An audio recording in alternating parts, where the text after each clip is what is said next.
Hello, hi കൂട്ടുകാരെ, എന്തൊക്കെയുണ്ട് വിശേഷങ്ങൾ? എല്ലാവർക്കും സുഖം തന്നെയാണല്ലോ. ഞാനെന്തൊരു പുതിയ റെസിപ്പിയുമായിട്ടാണ് വന്നിരിക്കുന്നത്. മറ്റൊന്നുമല്ല, ഇറച്ചിപ്പുട്ട്. അപ്പോൾ ഇറച്ചിപ്പുട്ടിനായിട്ട് നമുക്ക് ആദ്യം ഫില്ലിങ്സ് റെഡിയാക്കാം. ഫില്ലിങ്സ് റെഡിയാക്കാനായിട്ട് നമുക്ക് ആദ്യം വേണ്ടത് സവാള, തക്കാളി, ഇഞ്ചി, വെളുത്തുള്ളി, പച്ചമുളക്, ഇത്രയുമാണ്. ഇതെല്ലാം തൊലി കളഞ്ഞ് വൃത്തിയാക്കി നമുക്കെടുക്കാം. അപ്പോൾ ഇതെല്ലാം കൊത്തി അരിഞ്ഞെടുക്കേണ്ടതാണ്. അപ്പോൾ ഞാനിവിടെ കൊത്തി അരിയാനായിട്ട് മെനക്കെടാതെ ചോപ്പറിലോട്ട് ചെറിയ ചെറിയ കഷ്ണങ്ങളായിട്ട് അരിഞ്ഞെടുത്ത് ചോപ്പ് ചെയ്തെടുക്കുകയാണ് ചെയ്യുന്നത്.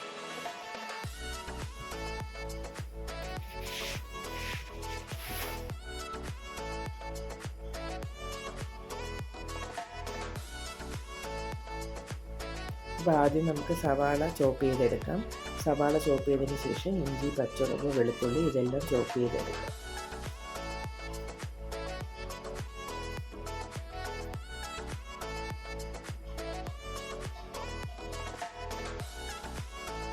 അപ്പോൾ സവാള ആദ്യം എടുത്തു. അപ്പോൾ ഇനി നമുക്ക് ഇഞ്ചിയും പച്ചമുളകും എല്ലാം ചോപ്പ് ചെയ്തെടുക്കാം.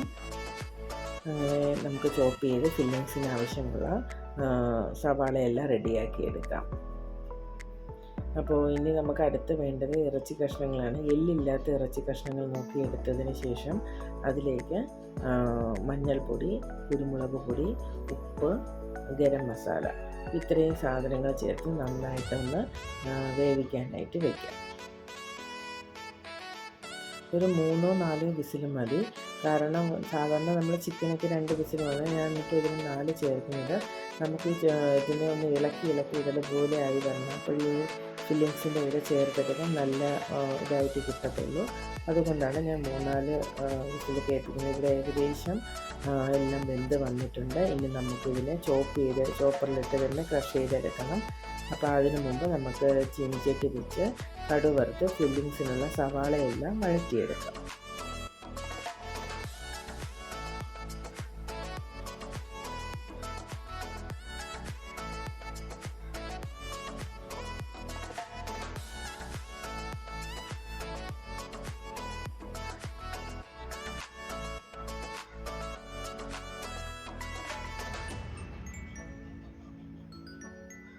അപ്പോൾ സവാളയെല്ലാം എണ്ണയിലേക്ക് ഇട്ടൊന്ന് ചെറുതായിട്ട് വഴറ്റി കുറച്ച് ഉപ്പും കൂടെ ചേർത്തതിന് ശേഷം നമുക്കൊന്ന് അടച്ച് വെച്ച് വേവിക്കും. ഏകദേശം ഇത് വെന്ത് വരുന്ന സമയത്തേക്ക് നമുക്ക് തക്കാളി ചേർക്കാനുള്ളത്. അപ്പോൾ തക്കാളി ചെറുതായിട്ട് അരിഞ്ഞ് വെച്ചു. ഇനി നമുക്ക് ഇറച്ചി കഷ്ണങ്ങളെല്ലാം വെന്ത് വന്നിട്ടുണ്ട്. ഇത് നമുക്ക് ചോപ്പറിലോട്ട് ഇട്ടൊന്ന് ക്രഷ് ചെയ്തെടുക്കാം.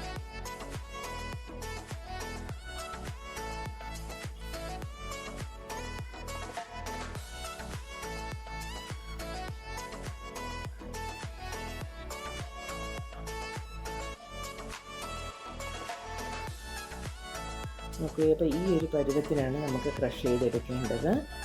മറ്റേത് നമുക്ക് കുഞ്ഞു കുഞ്ഞു കഷ്ണങ്ങൾ, അതിനേക്കാൾ ഏറ്റവും നല്ലത് ഇതാണ്. ഇത് മസാലയൊക്കെ മിക്സ് ചെയ്യുമ്പോൾ നമുക്ക് പുട്ടഴിക്കുമ്പോൾ നല്ല ഒരു ഇതിൽ കിട്ടും. അപ്പോൾ ഈ ഒരു പരുവത്തിൽ ഇങ്ങനെ ഇളക്കി എടുക്കുന്നില്ല, ആ ഒരു പരുവത്തിലേക്ക് നമുക്ക് ക്രഷ് ചെയ്തെടുക്കാം. ഒരുപാട് ഇതായി പോകരുത്. അപ്പോൾ ഇവിടെ ഏകദേശം സവാള റെഡിയായിട്ടുണ്ട്. ഇനി നമുക്കിതിലേക്ക് തക്കാളിയും കൂടെ ചേർത്ത് ഒരു തക്കാളി പകുതി വേവാകുന്നത് വരെ ഒന്നും കൂടെ അടച്ച് വെച്ച് വേവിച്ചെടുക്കാം.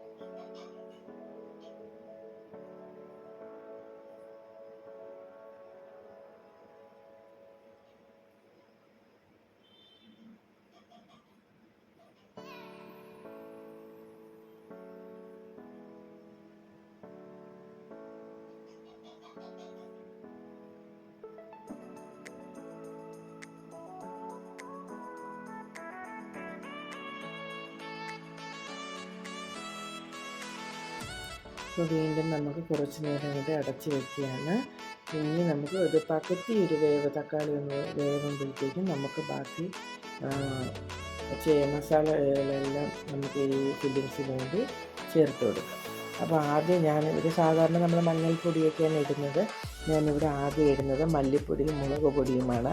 ഇത് രണ്ടും ഇട്ട് മിക്സ് ചെയ്തതിന് ശേഷമാണ് മഞ്ഞൾപ്പൊടിയൊക്കെ ഇടുന്നത്. അപ്പോൾ ഇവിടെ മല്ലിപ്പൊടി ഞാനൊരു 1.5 സ്പൂൺ ഇടുകയാണ്. പിന്നെ അടുത്തത് മുളക് പൊടി ഇടുമ്പോൾ ഞാനിവിടെ പച്ചമുളകും കുരുമുളകും ഒക്കെ ചേർത്തിട്ടുണ്ട്.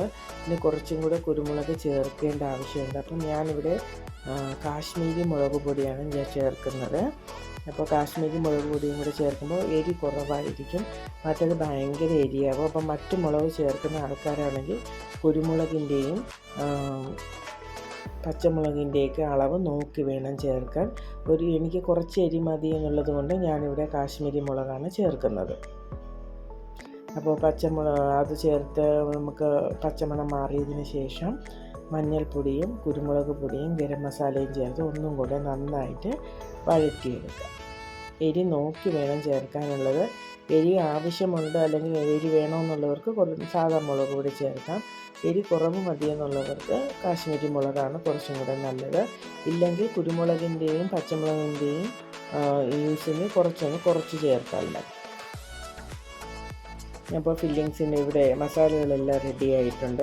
ഇനി നമ്മൾ കുക്കറിൽ വേവിച്ചെടുത്ത സമയത്ത് അപ്പോൾ ഇതിനെ കുറച്ച് ആദ്യം അടച്ച് വെച്ച് ചെറുതായിട്ടൊന്ന് ഒരു 2 മിനിറ്റ് അത്രയും മതി. അതിനുശേഷം നമുക്ക് ഈ കുക്കറിൽ വേവിച്ചപ്പോൾ അതിൽ ചിക്കൻ്റെ കുറച്ച് സിറപ്പൊക്കെ കിട്ടിയിട്ടുണ്ട്. അതുപോലെ തന്നെ നമ്മൾ ചിക്കൻ ക്രഷ് ചെയ്തെടുത്ത ചോപ്പറിലും അതെല്ലാം പറ്റി ഇങ്ങനെ ഇരിക്കുന്നുണ്ട്. അപ്പോൾ അതിനെല്ലാം നമുക്ക് ചോപ്പറിലോട്ട് തന്നെ ഒഴിച്ച് കുറച്ചും കൂടെ വെള്ളം കൂടെ ചേർത്തതിന് ശേഷം ഈ ഫില്ലിങ്സ് ആയി വരുന്ന ഇതിലോട്ട് ആ വെള്ളം കൂടെ ഒന്ന് ഒഴിച്ച് കൊടുക്കാം. വെള്ളം ഞാൻ ഒഴിച്ചത് ഡ്രൈ ആക്കി എടുക്കണം, ഒരുപാട് ഓവർ വെള്ളവും ആകരുത്. ഇവിടെ ഞാൻ കുറച്ച് വെള്ളമേ ചേർത്തിട്ടുള്ളൂ. അപ്പോൾ അത് റെഡിയായി വന്നിട്ടുണ്ട്.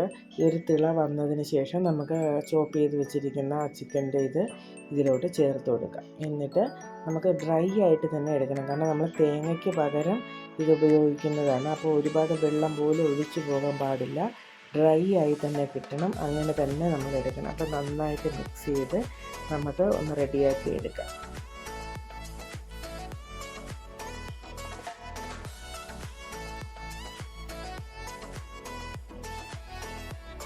അപ്പോൾ ഇവിടെ ഏകദേശമായിട്ടുണ്ട്. നമുക്ക് കുറച്ച് നേരം കൂടെ ഒന്ന് അടച്ച് വെച്ച് ഒന്ന് തീ കൂട്ടി ആ വെള്ളമെല്ലാം ഒന്ന് വറ്റിയെടുക്കുന്നവർ നോക്കാം. ഇപ്പോൾ ഓക്കെ, ഇവിടെ ഫില്ലിങ്സ് നമുക്ക് ഡ്രൈ ആയി തന്നെ കിട്ടിയിട്ടുണ്ട്.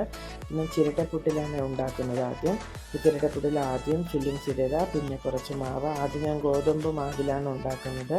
അപ്പോൾ ഗോതമ്പ് മാവിലും ഏത് മാവിലായാലും ഇടുന്നതെല്ലാം ഒരുപോലെ തന്നെയാണ്. ആദ്യം ഫില്ലിങ്സ്, പിന്നെ മാവ്, വീണ്ടും ഫില്ലിങ്സ്, പിന്നെ കുറച്ച് മാവ് കൂടെ. എന്നിട്ട് നമുക്ക് ആവി കയറ്റി എടുക്കാം.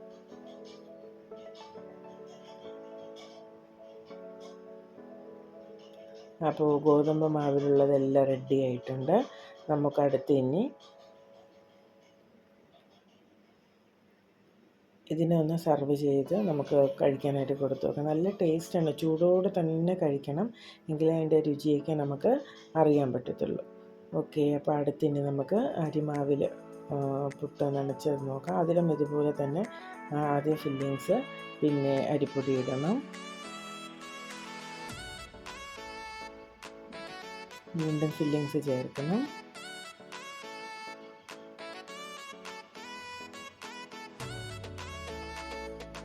നമുക്കിനി അത് ആവിയിലോട്ട് വയ്ക്കാം.